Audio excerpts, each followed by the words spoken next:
ఇది వేరు, అందులో ఉన్న ఆత్మ తెలియని విశ్వంలో కలిసిపోతుంది అన్న ఒక నమ్మకంతో దేహము వేరు జీవుడు వేరు అని మాట్లాడుకోవడం జరుగుతుంది. అయితే స్వామి ఏం చెప్తున్నారంటే ఇది తప్పు. దేహము వేరు జీవుడు వేరు కానే కాదు. దేహము లేని జీవుడు లేడు, జీవుడు లేని దేహము లేదు. ఇది తప్పు.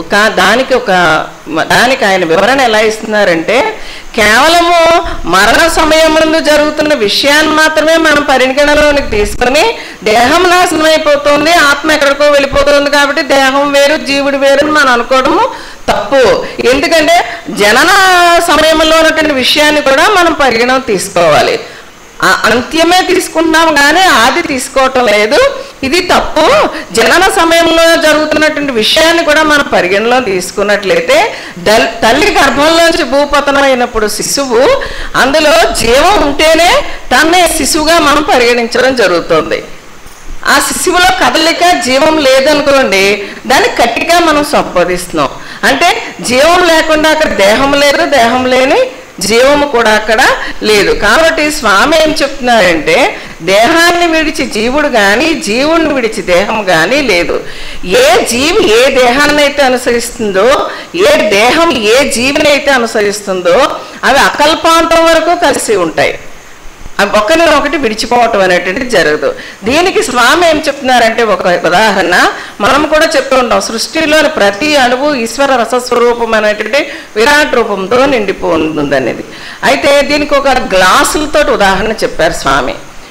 నిండగా నీళ్లతో ఉన్న గ్లాసులు మనం తీసుకున్నట్లయితే కనుక ఒక గ్లాసు ఒలికిపోయింది అనుకుంటే గ్లాస్ అనే పదార్థ రూపంలో ఉన్నటువంటి దేహం గాను అందులో ఉన్నటువంటి నీరుని చైతన్యం కలిగినటువంటి ఆత్మగానం మనం పరిగణలోనికి తీసుకున్నట్లయితే ఈ కిందకు ఒలిగినటువంటి నీరు ఏదైతే ఉందో ఇంకో గ్లాసుని చేరటం అనేది కుదరదు. ఎందుకంటే అక్కడ ఏ గ్లాసు కూడా ఖాళీగా లేదు. అంటే ఏంటనమాట, ఈ శరీరం నాశనం అయిపోయే దేహము ఆత్మే శాశ్వతం అని అనుకున్నప్పుడు ఇది వేరే దేహాన్ని ఆశ్రయించడానికి ఎక్కడ అవకాశము లేదు. తిరిగి తన దేహాన్ని ఆశ్రయించాలి తప్ప ఇది వేరే దేహాన్ని ఆశ్రయించడానికి అక్కడ అవకాశం లేదు. ఎక్కడ ఏ దేహము కూడా ఖాళీగా లేదు. ఈ చనిపోయిన ఆత్మ ముక్తిని పొందకపోతే మరలా జన్మిస్తుందని మన ధర్మం ప్రకారం మనం చెప్పుకుంటున్నప్పుడు కూడా దానికి వేరే దేహం అనేది ఎక్కడ కూడా ఖాళీగా లేదు. దానికి అలా స్వామి మనకి చెప్పడం జరిగిందనమాట. అదేవిధంగా సృష్టి అంతా నిండి ఉన్నటువంటి విరాట్ స్వరూపాన్ని మనం గ్రహించినప్పుడు ప్రతి అణువులోనూ విరాట్ రూపమే నిండి ఉన్నప్పుడు దేహము వేరు జీవుడు వేరు అనేది అసంబద్ధమని స్వామి చెప్పడం జరుగుతుంది. ఇంకా స్వామి ఏం చెప్తున్నారంటే సాధారణంగా కొంతమంది చనిపోయినప్పుడు దహనం చేసినటువంటి బూడిదని తిరిగి మనకి జన్మ రాకూడదు అనేటువంటి ఉద్దేశంతో నదుల్లోనూ ఈ సముద్రంలోనూ పుణ్య నదుల్లోనూ అన్నిట్లోనూ కలపడం జరుగుతుంది. కలిపేటప్పుడు ఏమైందనమాట, ఆత్మ ఏమో విశ్వంలో కలిసిపోయింది, దేహం అనేది ఇందులో కలిసిపోయింది కాబట్టి ఇంకా పునర్జన్మ రాదు అని చెప్తున్నారు. ఇది ఎలాగంటే స్వామి ఏం చెప్తున్నారంటే ఈ సృష్టి అంతా పంచభూతాత్మకంగా ఉంది. ఈ సృష్టికి ఆవులు ఏది కూడా లేదు. ప్రతిదీ కూడా ఈ పంచభూతాలకు లోబడే ఉండడంలో ఈ ఆత్మ అనేది ముక్తిని పొందనప్పుడు ఈ కలపబడినటువంటి శరీరం తాలూకు అవశేషాలు కూడా ఈ పంచభూతాన్ని దాటి వెళ్ళిపోవడం అనేటువంటిది ఉండదు.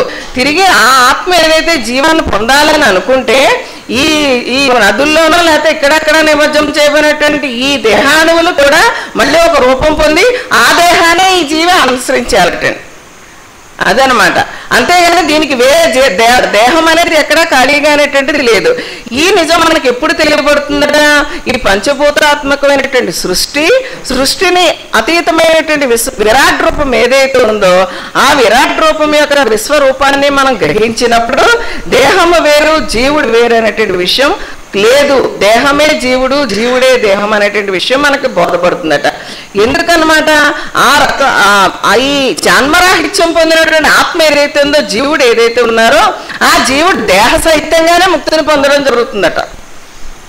అది జన్మరాహిత్యం పొందినటువంటి ఒక జీవుడు ఆత్మ ఆయన విరాట్ రూపంలో కలిసిపోయినప్పుడు ఆ ఆత్మ దేహ సహితంగానే పొందుతుంది తప్ప దేహాన్ని విడిచి జీవుడు ముక్తిని పొందడం, జీవుడిని విడిచి దేహం ముక్తిని పొందడం అనేటువంటిది ఉండదు. ఈ రహస్యాన్ని తెలుసుకున్నవాడు మాత్రమే ఈ తన మీద ఎరిగిన తత్వాన్ని తాను తెలుసుకోగలుగుతాడు. అదే తత్వవేత్త చెప్పారట, తనువు మీరే మనము మీరే కంటి లోపల పాప మీరే తనునెరింగిన తత్వం అందు సర్వము తానై ఉండలేదా. అంటే అంతా విరాట్ రూపమే, అంతా విశ్వరూపమే, అంతా ఈశ్వర రసస్వరూపమే, అన్ని అణువుల్లోని ఈశ్వరుడే ఉన్నాడు అనేటప్పుడు దేహము అశాశ్వతము, జీవుడు శాశ్వతం అనేటటువంటిది ఆ వాదన తప్పు, ఆ భావం కూడా తప్పు. దేహాన్ని విడిచి జీవుడు ముక్తిని పొందడం, దేవుడిని విడిచి దేహం కిలనోయిపోవడం అనేటువంటిది, నాశనం అయిపోవడం అనేటువంటిది జరగదు. మానవుడు జన్మరాహిత్యం పొందాడు, ఆ విరాట్ రూపంలో కలిసిపోయాడు, ఆ విశ్వమానవుడిగా రూపొందాడు అంటే దేహ సహితంగానే జరుగుతుంది తప్ప దేహాన్ని విడిచి జీవుడు ముక్తి పొందడం అంటే జీవుడు ముక్తి పొందాడంటే దేహం కూడా ముక్తిని పొందినట్లే. ఆ జీవుడు ముక్తి పొందలేదు, మళ్ళీ జడజన్మకు వెళ్ళాడంటే మళ్ళీ ఆ పాత దేహాన్ని ఆశ్రయించవలసిందే తప్ప అతనికి వేరే కొత్త దేహం అనేది, ఈ బట్ట విడిచి ఇంకో బట్ట కట్టుకోవడం లాంటిదే అంటారు చాలా మంది. పునర్జన్మ అంటే ఏంటి? ఈ దేహాన్ని విడిచి ఈ వస్త్రాన్ని విడిచి ఇంకో వస్త్రాన్ని ధరించడం. ఇంకో వస్త్రం ఏమీ అక్కడ మనకి రెడీగా లేదండి, మన దేహాన్నే మనం ఆశ్రయించాలి. ఇది నదుల్లో నిమజ్జనం చేసిన, దేశం అంతా కలిపేసిన, ఎక్కడ కలిపేసినా పంచభూతాలకు అతీతంగా దాటి అదైతే వెళ్ళదు కాబట్టి తిరిగి ఆ దేహాన్నే తిరిగి మనిషి, ఆ దేహమే మనిషి ఆశ్రయించి ఆ తదుపరి జన్మ ఏదైతే ఉందో ఆ దేహాన్ని పొందటం జరుగుతుంది తప్ప దేహము వేరు జీవుడు వేరు కానే కాదని స్వామి చాలా స్పష్టంగా చెప్పారండి. ఆ రహస్యాన్ని ఎవరైతే గ్రహిస్తారో ఆయనే ఈశ్వర రహస్యాన్ని గ్రహించినవాడు, ఆయనే గురువంతుడు వాడు, ఆయనే విశ్వరూపి, ఆయనే రసస్వరూపి, ఆయనే జగద్రూపి, ఆయనే సద్గురువు, ఆయనే నిజమైనటువంటి సాధకుడు. స్వామి దగ్గర మీ దగ్గర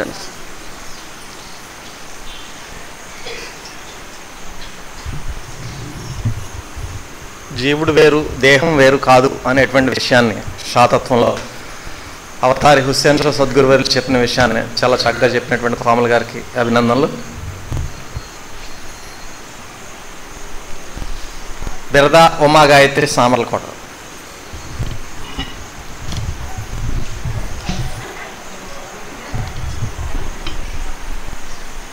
శ్రీ విశ్వవిజ్ఞాన విద్యాధ్యాత్మిక పీఠాచార్యులు డాక్టర్ ఉమ్రాలీష సద్గురువర్యుల పాద పద్మములకు నా హృదయపూర్వక నమస్కారములు. సభకు వచ్చిన పెద్దలందరికీ నా నమస్కారములు. నీవు రామాచనంత కృష్ణావతారధారివై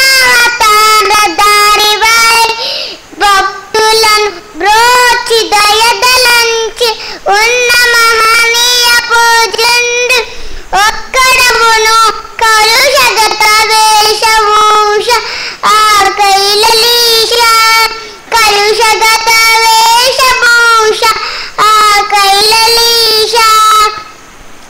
శ్రీ విశ్వవిజ్ఞాన విద్యాధ్యాత్మిక పీఠమి యొక్క తత్వము ఈశ్వర్యాకత్వ ప్రతిపాదనపై మోసి మానవత్వమే ఈశ్వరత్వము అనే అనుభవపూర్వకమైన స్థితిని తెలియజేసే తత్వము. సద్గురుని ఆశ్రయించి తాత్విక జ్ఞానమును పొంది తరించినప్పుడు మనలో ఉన్న జీవుడు బ్రహ్మ స్వరూపంగా తెలియపరుచున్నారు. వేదవాద్యమానంలో ప్రజ్ఞానం బ్రహ్మ జ్ఞానం చేత బ్రహ్మ స్వరూపంగా తెలియపరుచున్నారు. అహం బ్రహ్మస్మి, నేను బ్రహ్మ స్వరూపిగా ఆగితిని. మనలో ఉన్న జీవుడు జ్ఞానం చేత భగవత్ స్వరూపిగా పరిగణింపబడినప్పుడు ఆ జీవుడు ఈశ్వరుడుగా పరిగణింపబడుతున్నాడు. అందుచేత దేహమే దేవాలయము, అందులో ఉన్న జీవుడే ఈశ్వరుడు.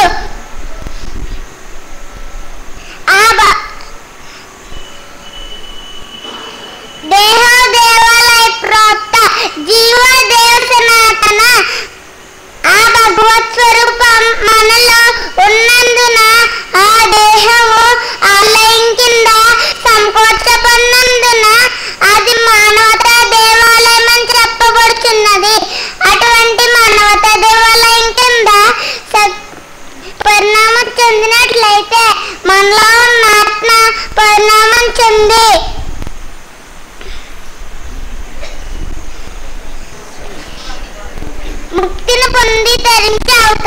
కలుగుతుంది.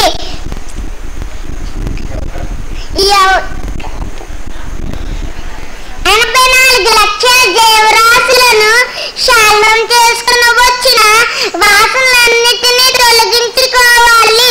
ఆ వాసనలన్నిటినీ తొలగించుకున్నట్లయితే మనలో తేజస్సును మనలో ప్రకాశింపజేయాలి. ఈ అవకాశం ఇచ్చిన సద్గురువులకు నా నమస్కారం. అందులో తప్పులుంటే క్షమించండి. వారి తల్లిదండ్రులు రండమ్మ.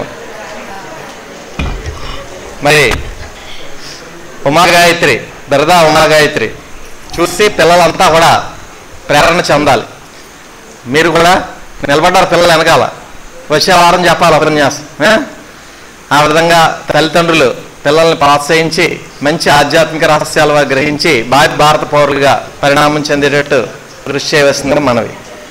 ఇప్పుడు శ్రీ చింతపల్లి అపరమేశ్వరం అనుభవం తెలియజేస్తారు.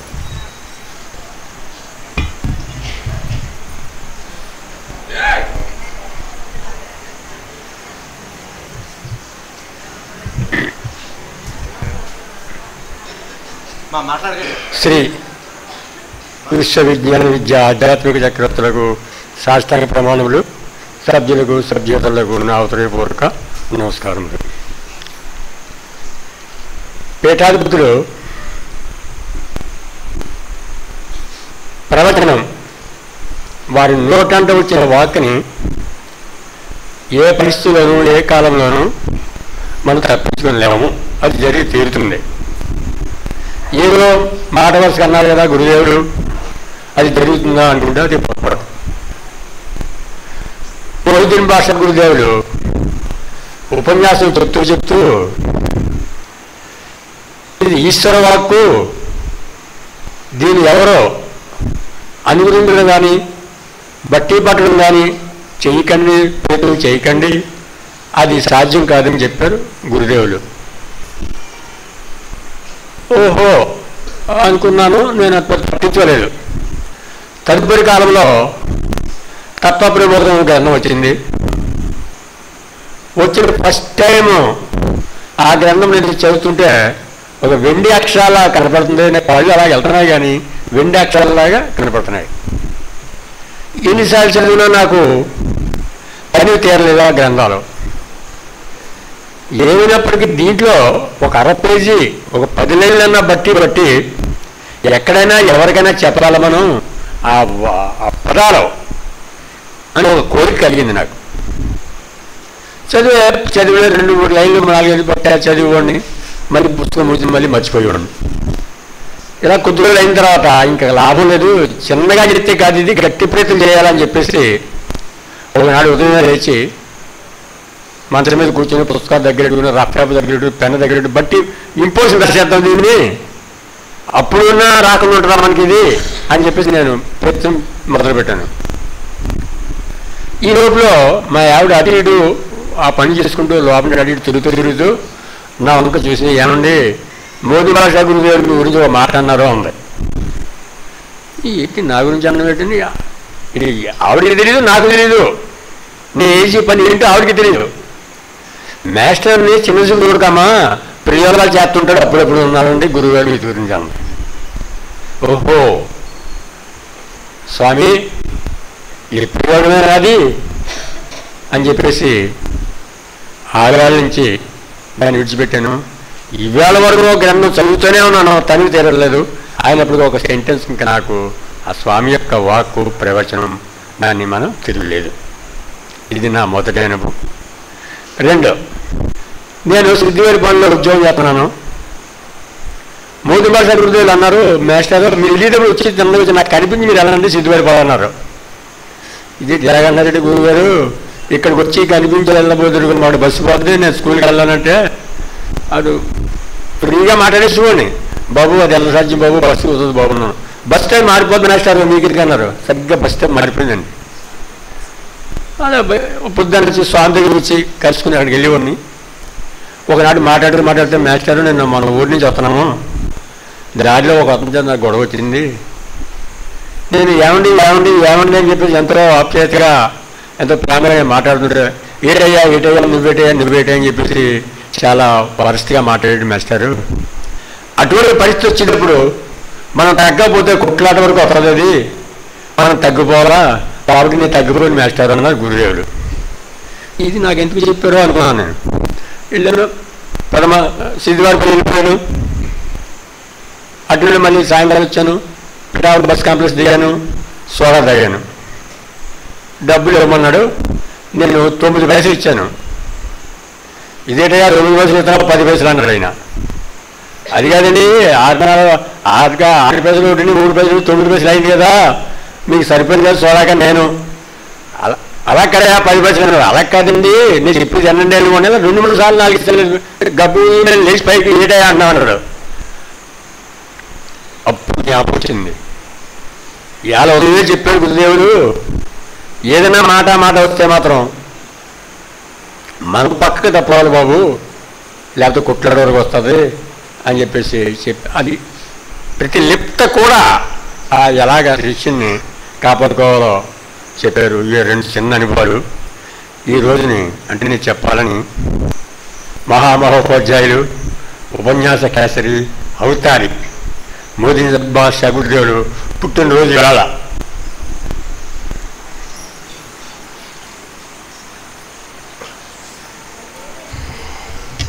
మాస్టర్ వారి యొక్క అనుభవాన్ని చక్కగా తెలియజేశారు. అందుచేత ఆ సద్గురు యొక్క వాక్కుని చాలా జాగ్రత్తగా గమనించాలి. అది మొద్దీన్ బాషా గారైనా, ప్రస్తుత పీఠాధిపతి అయినా, ఎవరైనా సరే పీఠాధిపతి గారు మాట్లాడే మాటని అత్యంత జాగ్రత్తగా మనం ఫాలో అవ్వాలి.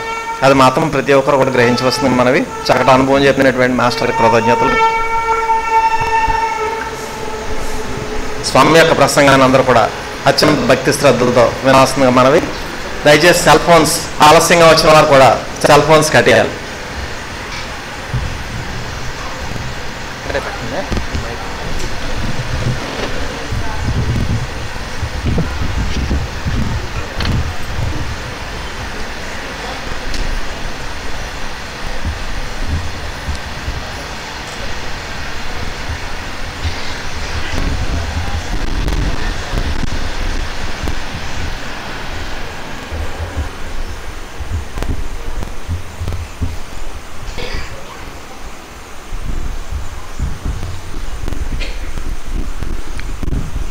శ్రీ విశ్వవిజ్ఞాన విద్య ఆధ్యాత్మిక పీఠ సభా సభ్యతలకు పరోక్షంగా ఈ కార్యక్రమాన్ని అంతర్జాలం ద్వారా వీక్షిస్తున్నటువంటి సభ్యులకు నా హృదయపూర్వక మనస్సు వాంజలు. అవతారి తత్వ ప్రబోధ సంధానకర్త, తత్వ ప్రబోధకుడై ఆశ్రమ పీఠాధిపతి మొయిద్దీన్ బాషా సద్గురువర్యుల యొక్క జన్మదినోత్సవం. ఆ యొక్క మహోన్నతమైనటువంటి అవతారి తాత్వికమైనటువంటి జ్ఞానాన్ని ప్రబోధ రూపంలో తెలియజేస్తూ, అనుభవ రూపంలో నిరూపణ చేస్తూ ఆ యొక్క తాత్వికమైనటువంటి జ్ఞానాన్ని గ్రంథరూపంగా మార్చి ఈనాడు మనందరికీ అందుబాటులో వచ్చేటువంటి అవకాశం మనకు ఏర్పడింది.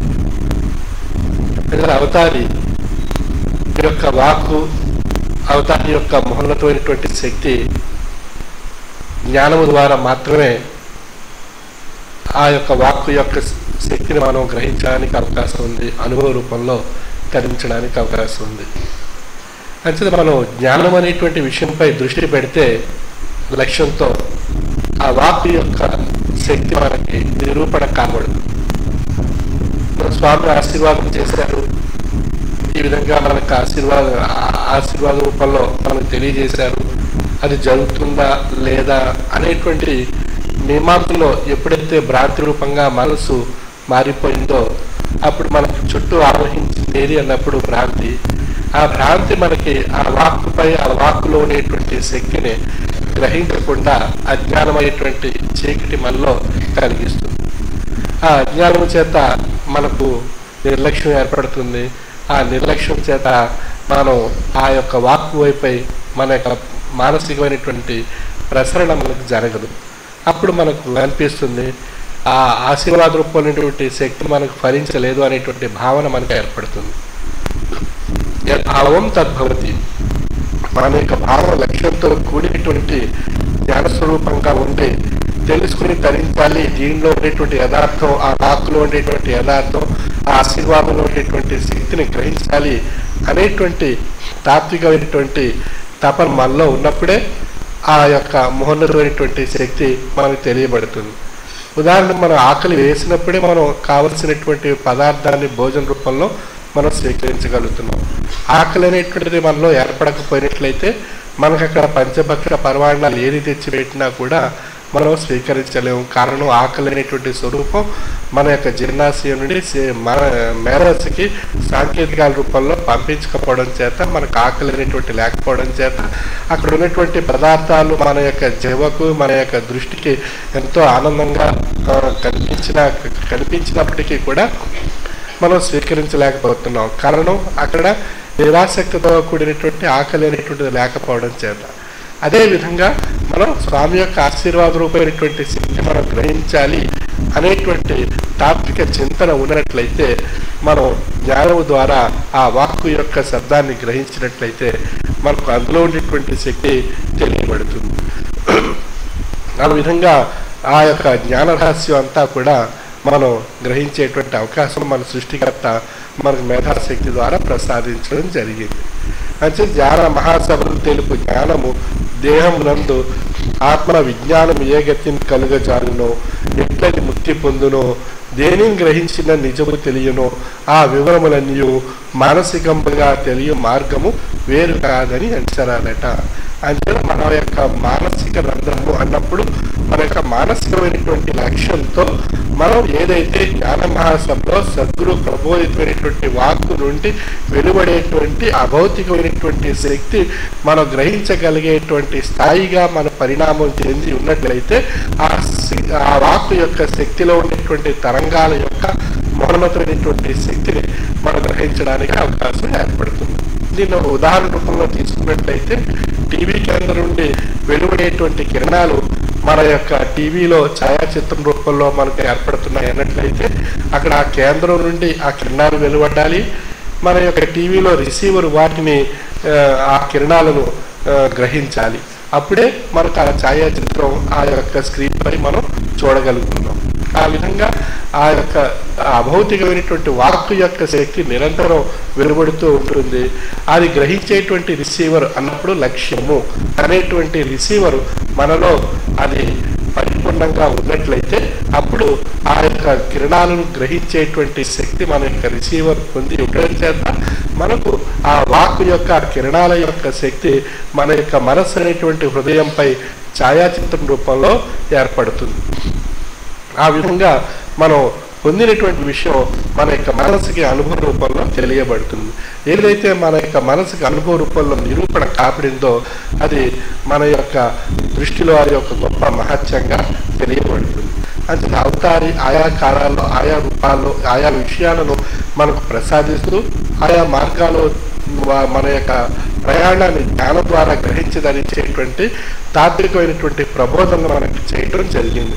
మరి హుస్సేన్ షా సద్గురువర్యులు శాతత్వ రూపంలో, అవతారి మొయిదీన్ బాషా గురువర్యులు తత్వ ప్రబోధన రూపంలో, మొయిదీన్ బాషా గురువర్యులు పశ్చిమ పీఠాధిపతి ఆయన పరతత్వ కీర్తన రూపంలో, షష్టమ పీఠాధిపతి ఉమర్ అలీ షా గురువర్యులు అనేక గ్రంథాల రూపంలో మనకి ఆ తాత్విక మార్గాన్ని తెలియజేయడం జరిగింది. మరి అనేక మార్గాల్లో అన్ని మార్గాలు కూడా తత్వం యొక్క పరిపూర్ణత్వాన్ని మనలో సాధించడానికి ఆ యొక్క మహోన్నతమైనటువంటి శక్తిని ప్రసాదించాయి. ఆ విధంగా మనలో ఉండేటువంటి అజ్ఞానము అనేటువంటి ఆ చీకటిని తొలగించుకొని జ్ఞాన స్వరూపమైనటువంటి జ్యోతిని మనం వెలిగించుకోగలుగుతున్నాం.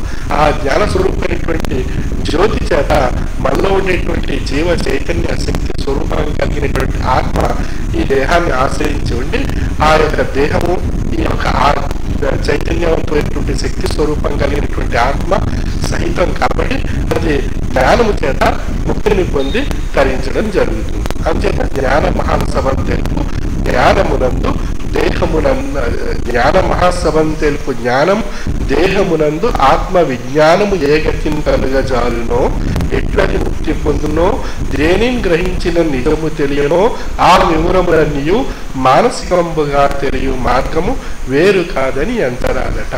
అంచేత జీవ సహితంగా జ్ఞాన స్వరూపం యొక్క శక్తి మనలో దేహంలో ఉండేటువంటి అజ్ఞానాన్ని మన యొక్క ఆత్మలో 84 లక్షల జీవరాశుల పరంపరగా వచ్చినటువంటి యొక్క ఆత్మలో ఉండేటువంటి మాలిన్యాలను ప్రక్షాళనం చేసి తొలగించి జ్ఞానము చేత మనలో ఉండేటువంటి ఆత్మను మన ప్రజ్ఞాన బ్రహ్మ అనేటువంటి స్వరూపంగా పరిణామ రూపంలో తీసుకువచ్చి అది నేననేటువంటి స్వరూపాన్ని తెలియజేయడం చేత మనలో ఉండేటువంటి జీవాత్మే పరమాత్మ స్వరూపిగా దేహ స్వరూపంగా పరమాత్మ స్వరూపమైనటువంటి దేహ సహితమైనటువంటి స్వరూపంగా నిరూపణ కాబడుతుంది. అది భౌతిక దృష్టికి చూసినప్పుడు సామాన్యమైనటువంటి దేహంగా కనిపిస్తుంది, కానీ అది అభౌతికమైనటువంటి దృష్టితో చూసినప్పుడు అది గొప్ప అభౌతికమైనటువంటి తేజస్సుగా తెలియబడుతుంది జ్ఞానికి జ్ఞాన యోగికమైనటువంటి దృష్టి చేత. అంచేత సామాన్య దృష్టి చేత మనకు సామాన్య రూపంగానే గ్రహిస్తారు.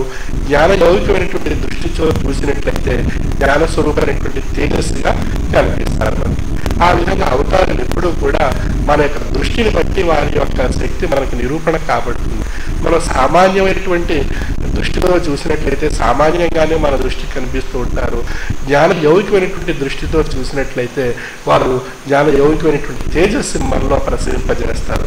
అంచేత తెలిసిన సద్గురు తన తేజము తన శిష్యుని వైపు పెట్టి నిర్మలిన వికాస రూపమున మాయను చేసి, అంటే మనలో భ్రాంతిని తొలగించి మాయను చేసి చీకటిని తొలగద్రోసి, అంటే అజ్ఞానమైనటువంటి అచీకటిని తొలగించి చీకటిని తొలగద్రోసి ఆత్మ తనతో జనుదేరగా 3 లోకములు, అంటే తన యొక్క ఆత్మ ఆ ఈశ్వర చనిపోయినటువంటి ఆ సద్గురుమూర్తి యొక్క ఆత్మ యొక్క తేజస్సుని ఆ యొక్క తెలిసినటువంటి ఆ సాధకుడు గ్రహించి ధరించడం చేత ఆ రెండిటి యందు ఆ యొక్క సద్గురుమూర్తి యొక్క తేజస్సు యొక్క ప్రసరణ చేత తాను కూడా ఆ సద్గురు యొక్క స్వరూపంగా పరిణామం చెందగలుగుతున్నాను అనేటువంటి భావనతో కూడేటువంటి తాత్వికమైనటువంటి జ్ఞాన దృష్టి తాను పొందడం చేత దానిలో జ్ఞాన స్వరూపమైనటువంటి తేజస్సు తాను కలిగించగలుగుతున్నాడు. ఆ విధంగా ముక్తి అనేటువంటి విషయం ఆ యొక్క సాధకుడికి తెలియబడుతుంది. అంటే జ్ఞాన దృష్టితో గ్రహించినప్పుడు జ్ఞాన యోగమైనటువంటి శక్తి చేత ముక్తి అనేటువంటి విషయం తెలియబడుతుంది. సామాన్య దృష్టితో చూసినప్పుడు సామాన్యమైనటువంటి విధానంగానే మనం తెలియబడుతుంటాం. అదే ఆ ఉత్కృష్టమైనటువంటి యోగికమైనటువంటి అవతారాన్ని ఆయా కాలాల్లో కొద్ది మంది మాత్రమే గ్రహించడం జరిగింది.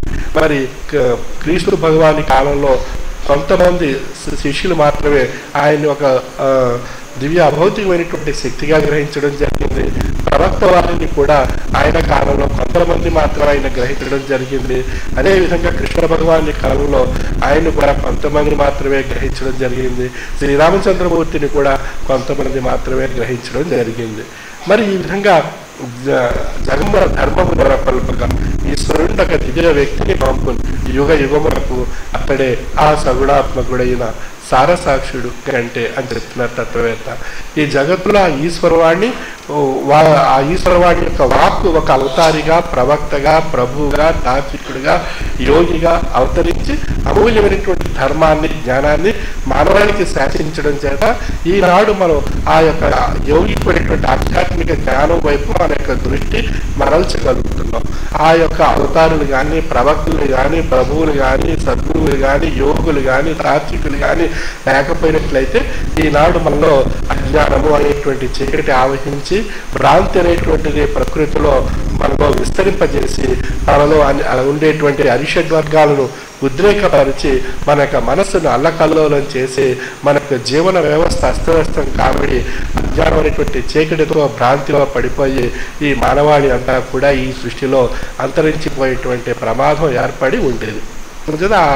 ఆ యొక్క మానవాళి అంతరించకుండా ముక్తిని పొందడానికి 84 లక్షల జీవరాశులు ఖాళనం చేసుకుని ఈ వచ్చినటువంటి జన్మను సార్థక్యం చేసుకోవడానికి పరిణామం పొందడానికి ఆ యొక్క సృష్టి ఈ యొక్క మానవ జీవన రూపాన్ని సృష్టించినటువంటి ఆ సృష్టికర్త మానవునికి గొప్ప మేధాశక్తిని ప్రసాదించి ఆ మేధాశక్తి ద్వారా జ్ఞానాన్ని పొంది ధరించేటువంటి మానసిక రంధ్రాన్ని ప్రసరింపజేసి తద్వారా ఆ యొక్క జ్ఞానాన్ని గ్రహించడానికి ఆ ఈశ్వరవాణి వాక్కు రూపంలో అవతారుల్ని ప్రవక్తని తాత్వికుల్ని యోగుల్ని ఈ సృష్టిలో ఆవిర్భవింప చేయడం జరిగింది. ఆ విధంగా ఆ ఈశ్వరవాణి యొక్క వాక్కును ఈనాటి మానవాళిని గ్రహించి అది మానసిక రంధ్రము ద్వారా జ్ఞానశక్తి ద్వారా గ్రహించి వారిలో ఉండేటువంటి అజ్ఞానం అనేటువంటి ఆ చీకటిని తనలో దేహంలో ఉండేటువంటి చీకటిని తొలగించుకుంటూ 84 లక్షల జీవరాశులను క్షాళనం చేసుకొచ్చినటువంటి ఆత్మలో ఉండేటువంటి మాలిన్యాన్ని తొలగించుకొని దేహాన్ని ఆత్మని పరిశుద్ధత పొందడం చేత పరిపూర్ణమైనటువంటి జీవ సహితమైనటువంటి ఆత్మస్వరూపం కలిగినటువంటి యోగికమైనటువంటి జ్ఞానశక్తి కలిగినటువంటి ఏదైతే రసస్వరూపంగా పరిణామం చెందడానికి నిరూపణ కాబడేటువంటి విషయంగా ఉందో ఆ యొక్క రూపం ముక్తి అని చెప్పబడుతుంది. అటువంటి ముక్తిధామాన్ని చేరటానికి జీవ సహితమైనటువంటి దేహ సహితమైనటువంటి స్వరూపం ముక్తి అని చెప్పబడుతుంది. ఆదిని మనం తల్లి గర్భంలో జీవ దేహ సహితంగా ఏర్పడి అంచుమందు వచ్చేసరికి దాన్ని మనం విడదీయడం చేత జీవం వేరు దేహం వేరు అని మనం విడదీసుకుంటున్నాం. కానీ జీవ దేహ సహితంగా ఉండేటువంటి ఈ రూపమే ముక్తిని పొందగలుగుతుంది.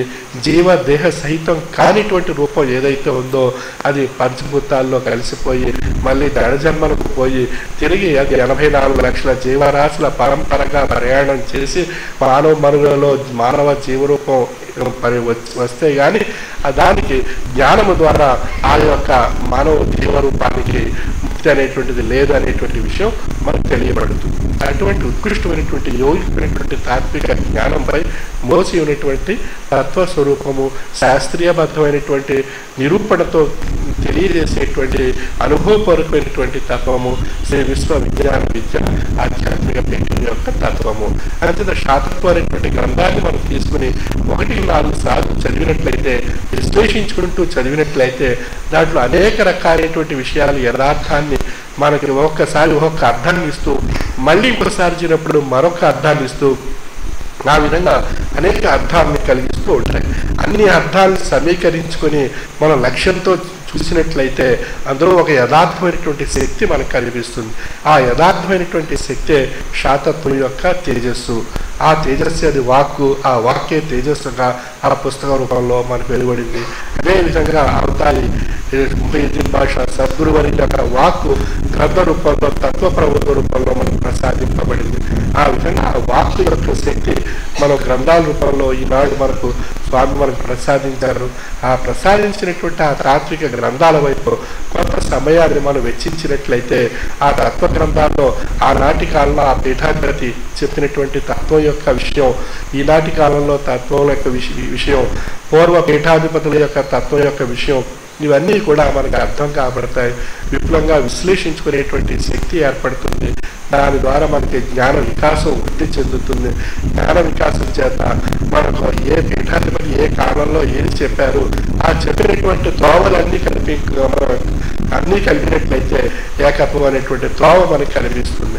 అంచేత ఆ త్రోవలన్నీ ఒకటిగా చూడగలిగేటువంటి శక్తి స్థాయి కలిగినటువంటి జ్ఞాన పరిణామాన్ని మనం పొందినట్లయితే మనకు ఆ యొక్క పీఠాధిపతులు అందరిలో కూడా యోగిమైనటువంటి శక్తి ఒకటే అనేటువంటి విషయం మనకు తెలియబడుతుంది. ఆ స్థాయికి వచ్చేటువంటి విధంగా మనం పరిణామం చెందినప్పుడే ఆ యొక్క మహోన్నతమైనటువంటి జ్ఞానము మనం సద్గురువును ఆశ్రయించి పొంది తరించేటువంటి అవకాశం యొక్క విధానం మన యొక్క అనుభవంలో మన నిరూపణ కాబడుతుంది. ఆ విధంగా మనం స్వామి దగ్గరికి వచ్చాము అన్నట్లయితే మనం ఏమి నేర్చుకున్నాం, ఏమి పొందాం, ఏమి గ్రహించాం, ఏమి భరించాం, ఏది అనుభవంలో మనం తెలుసుకోబోతున్నాము, మహామంత్రి యొక్క శక్తిని మన యొక్క అనుభవంలో ఏ విధంగా నిరూపణ గ్రహించి ధరించాలి అనేటువంటి విశ్లేషాత్మకమైనటువంటి విధానంలో మనం ఉన్నట్లయితే అప్పుడు మనకి దృష్టి జ్ఞానం వైపు మరుగుతుంది. సాధారణంగా మన యొక్క భౌతిక జీవన విధానంలో మనకు ఉన్నటువంటి జీవన సంసారంలో ఉండేటువంటి సాధక బాధకాలు తాపత్రయాల వైపే మన యొక్క దృష్టిని మనం పెట్టి మనం ప్రయాణం చేయడం చేత అక్కడ భ్రాంతి ప్రవేశిస్తుంది. ఇక్కడ తాత్వికమైనటువంటి జ్ఞానం వైపు దృష్టి మరల్చినట్లయితే సద్గురుమూర్తి యొక్క కృపా కటాక్షం మనపై ప్రసరించబడుతుంది. అంటే ఏది కావాలి అనేటువంటిది మనమే నిర్ణయించుకుని మనమే ప్రయాణం చేసేటువంటి మార్గాన్ని మనకు స్వామి మనకు ప్రసాదిస్తున్నారు. అంటే మనం ఏది కావాలి అనేటువంటి విషయం మనం నిర్ణయించుకోవాల్సినటువంటి ఆవశ్యకత మనపై ఆధారపడి ఉంది. ఎందువల్ల మనం భోజనం చేస్తున్నప్పుడు మనకి ఇష్టమైనటువంటి పదార్థం అయినట్లయితే ఆహారాన్ని కొంచెం ఎక్కువగా స్వీకరిస్తాం. ఇష్టమైన పదార్థం మనం పెట్టినప్పుడు ఆకలిగా ఉన్నప్పటికీ కూడా మనం కొద్ది మాత్రమే స్వీకరిస్తూ ఉంటాం. అక్కడ ఏది అన్నప్పుడు మనం యొక్క ఇష్టాన్ని బట్టి అక్కడ పదార్థాన్ని మనం స్వీకరిస్తున్నాం. ఇష్టం ఉన్నట్లయితే పదార్థం ఎక్కువ మోతాదులో స్వీకరిస్తున్నాం, ఇష్టం లేనప్పుడైతే ఆ పదార్థాన్ని తక్కువ మోతాదులో స్వీకరిస్తున్నాం. అంచేత మనం యొక్క ఇష్టాన్ని బట్టి మనం ఆ యొక్క పదార్థాన్ని గ్రహించి ధరించేటువంటి అవకాశం ఉంది. అంచేత జగత్తు మిథ్య అని కొందరు చాటుచుందరు, బ్రహ్మ మిథ్య అని కొందరు పలుకుచుందరు, ఇరువురు మిథ్యావాదులే ఈ జగాన్న ఏదియు మిథ్య కాదు నిన్ను నీవు ఎరిగి ఉన్నా. అంటే మనలోనే ఈశ్వరత్వం ఉన్నప్పుడు ఈ జగత్తును బ్రహ్మ సృష్టించాడు, ఆ జగత్తును సృష్టించినటువంటి బ్రహ్మ అసత్యము, జగత్తు సత్యము అని కొందరు చెప్పేటువంటి వాదన అబద్ధము అని చెప్తూనే శ్రీవిశ్వ జ్ఞాన విద్య ఆధ్యాత్మిక పీఠం. జగత్తును ఆశ్రయించి బ్రహ్మ ఉన్నాడు, బ్రహ్మను ఆశ్రయించి జగత్తు ఉంది. అంటే జీవాన్ని ఆశ్రయించి దేహం ఉంది, దేహాన్ని ఆశ్రయించి జీవం ఉంది. ఈ రెండు కూడా ఒకదానితో ఒకటి అనుబంధంగా ఉండేటువంటి అంశాలు తప్ప ఒకదానితో ఒకటి విడదీయరానిటువంటివి. అంటే జగత్తును విడిచి బ్రహ్మ లేడు, బ్రహ్మను విడిచి జగత్తు లేదు. అంటే ఇద్దరు కూడా సత్యము అని చెప్తుంది. అంచేత ఈ అసత్యం అనేటువంటి విషయం ఏది అన్నప్పుడు తను గ్రహించకుండా అజ్ఞానం అనేటువంటి స్వరూపంతో ఆలోచించడమే అసత్యము అని చెప్పబడుతుంది. అంచేత మనలో తనలో ఉండేటువంటి ఈశ్వరత్వాన్ని జీవదేహ స్వరూపాల్లో నిండేటటువంటి ఈశ్వరత్వాన్ని గ్రహించి ధరించినప్పుడే ఈ ఏకత్వం అనేటువంటి స్థితి తెలియబడుతుంది. అదే జీవదేహ సహితమైనటువంటి స్వరూపం, అదే ముక్తి స్వరూపంగా నిరూపణ కాబడుతుంది. ఆ విధమైనటువంటి ముక్తి స్వరూపమైనటువంటి జ్ఞానాన్ని ప్రసాదించి అనుభవ రూపంలో తరింపజేసుకునేటువంటి భౌతికమైనటువంటి తాత్వికమైనటువంటి స్వరూపం శ్రీ విశ్వ విజ్ఞాన విద్య ఆధ్యాత్మిక పీఠం యొక్క తత్వము. అదే మన యొక్క దృష్టి తాత్విక జ్ఞానం వైపు మరల్చినట్లయితే మనం అందులో ఉండేటువంటి విషయాలు గ్రహించడానికి అవకాశం ఏర్పడుతుంది.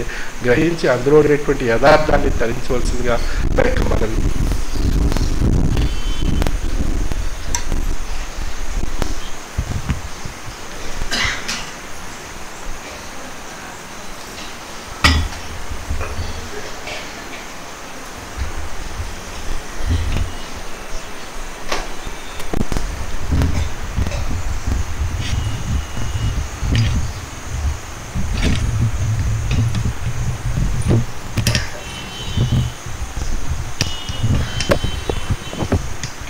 స్వామి యొక్క అమృత వాక్కులతో మనల్ని ఆశీర్వదించారు.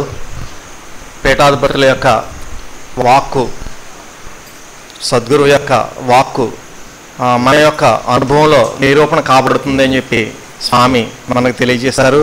అదేవిధంగా అవతారులు, ప్రవక్తలు, అదేవిధంగా మన సద్గురువర్యుల చేత రచింపబడినటువంటి ఈ అభౌతికమైనటువంటి వాక్ సందేశ రూపంలో వచ్చినటువంటి ధ్వనిది, ఆ వాక్ సందేశ రూపంలో వచ్చినటువంటి ధ్వని రూపంలో ఉన్నటువంటి గ్రంథాలను మనం అధ్యయనం చేసి దానిలో ఉన్నటువంటి జ్ఞానాన్ని మనం గ్రహించాలని చెప్పి స్వామి తెలియజేస్తారు. అందుకనే మనకి ఈ యొక్క ఆధ్యాత్మిక కమిటీలు అనేటువంటి దాన్ని కూడా మనకి ఏర్పాటు చేస్తారు స్వామి.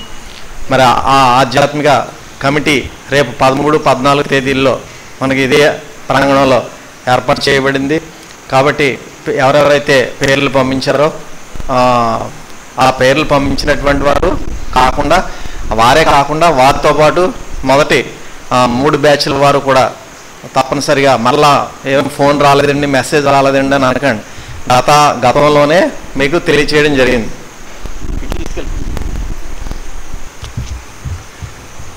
ఒక మీటింగ్కి మళ్ళీ వచ్చే మీటింగ్ ఎప్పుడు అనేటువంటిది ముందుగానే తెలియచేయడం జరుగుతుంది. కాబట్టి మళ్ళీ ఎవరు పిలుపు ఉండదు. కరెక్ట్గా అనుకున్న ప్రకారంగా అందరూ కూడా ఎవరెవరైతే పేర్లు ఇచ్చారో పేర్లు ఇచ్చిన వాళ్ళు, మరియు ఫస్ట్ 3 బ్యాచెస్లో ఎవరెవరైతే ఉపన్యాసాలు చెప్పారో వారు కూడా వచ్చి కొత్త వారు చెప్పేటటువంటి ఉపన్యాసాలు వినాలి. అదేవిధంగా కొత్త వారు కూడా మాట్లాడేసిన రోజున మాట్లాడేసి వెళ్ళిపోవడం కాదండి, వారు కూడా 2 రోజులు కూడా ఉండి ఇతరులు ఏం చెప్తున్నారు అనేటువంటి దాన్ని కూడా గ్రహించవలసిందిగా విజ్ఞప్తి. అదేవిధంగా మనకి గురు పౌర్ణమి మహాసభ ఈ నెల 22వ తేదీన మనకి నూతన ఆశ్రమంలో, కొత్త ఆశ్రమంలో ఉదయం 9 గంటలకు ఏర్పాటు చేయబడింది.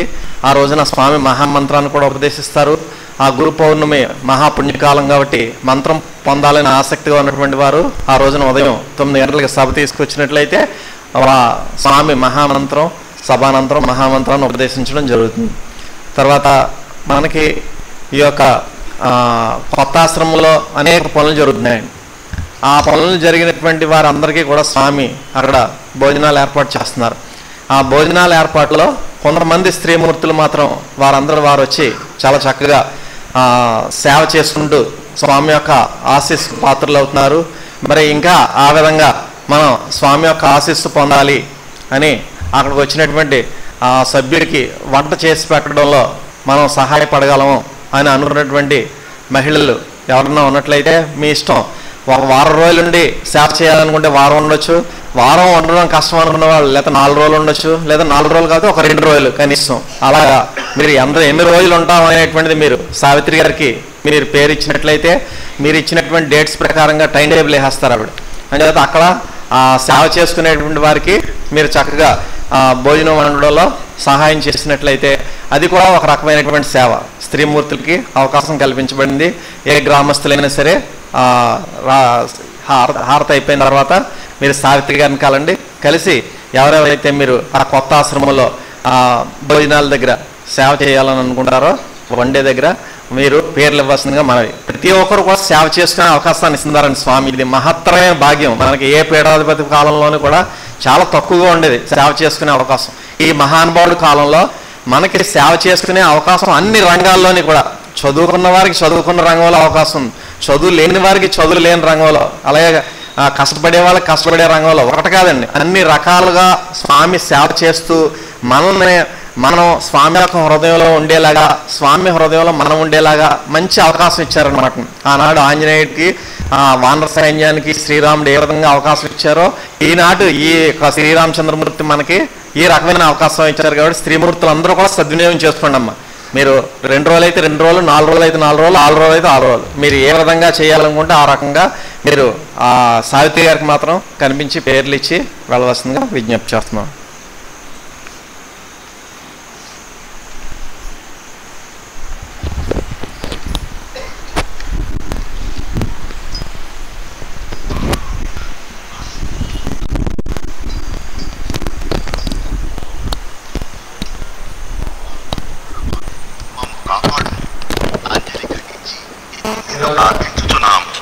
సదా మాపై నీ అనుగ్రహ కిరణావళి ప్రసరింపు చేయము.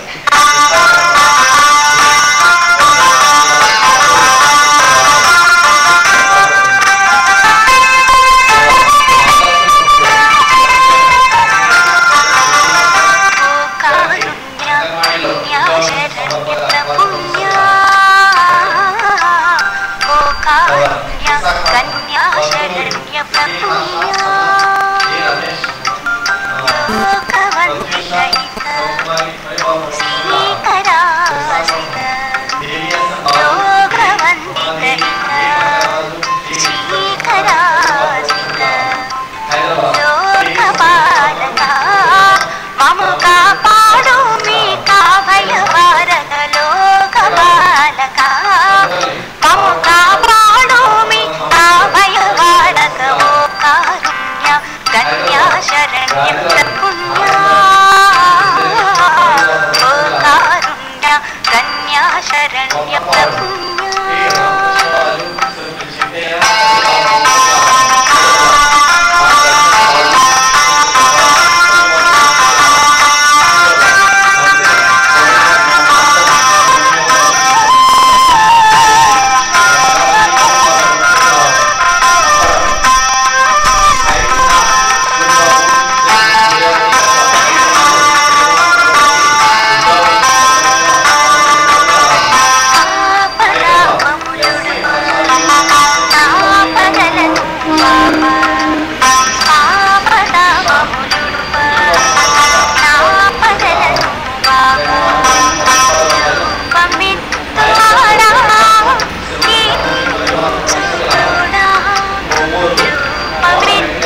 శరణ్య ప్రపుణ్యా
తాను సృజించిన ఈ సర్వసృష్టిని కాపాడులేడుగా చిన్ని శిశువుగా ఆ దేవదేవుడు ప్రభవించిన ఆనంద సమయం ముత్యాల ముగ్గులతో అందాల రంగవతికలతో వేడుక చేయించు బ్రహ్మాండమరుడి తృప్తిలో 4 వేదములు పగ్గాలుగా కట్టి బ్రహ్మాది దేవతలు ఏ విధంగా ఆ దేవదేవునికి జోలపాడుతున్నారో ఒమర్ అలీ షా ఈ పాటలో వర్ణిస్తున్నారు.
హారతి జయ జయ హారతి శ్రీ గురుదేవ హారతి జయ జయ హారతి కైకొనము స్వామి హారతి జయ జయ హారతి నీరాజనములని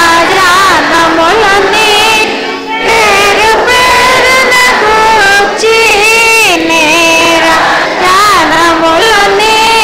పేరు పేరున కూర్చి ఆరాధించు సుభట్టి నర్పించు కర్పూర హారతి జయ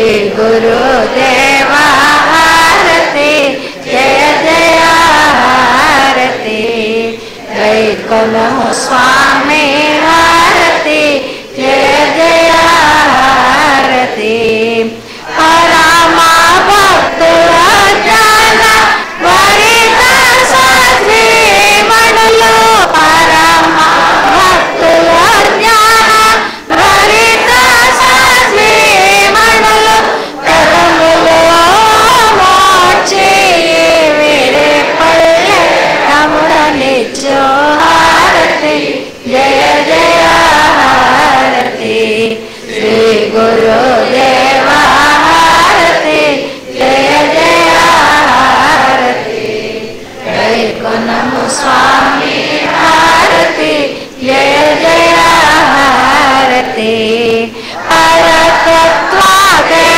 నమున వరములు మాటించి పరతత్వాదే నమున వరములు మాటించి అరయో మరళీశ సద్గురం నరసి నటుల నిరిగో అరయో సద్గురం నరసి నటుల నిరిగో అరయు మయ్యుని భాష సద్గురం నరసి నటుల నిరిగో హారతి జయ జయ హారతి శ్రీ గురుదేవ హారతి జయ జయ హారతి వైకుంఠము స్వామి హారతి జయ జయ హారతి హారతి జయ జయ హారతి హారతి జయ జయ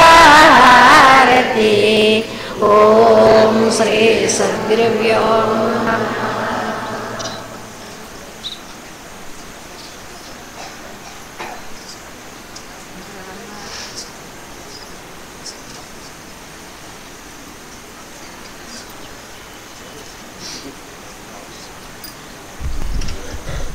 హారతి స్వీకరించిన అనంతరం మరలా మేము మీ స్థానాల్లో వెళ్ళి కూర్చోండి. అందరూ కూడా మేము మీ స్థానాల్లో కూర్చోవలసింది.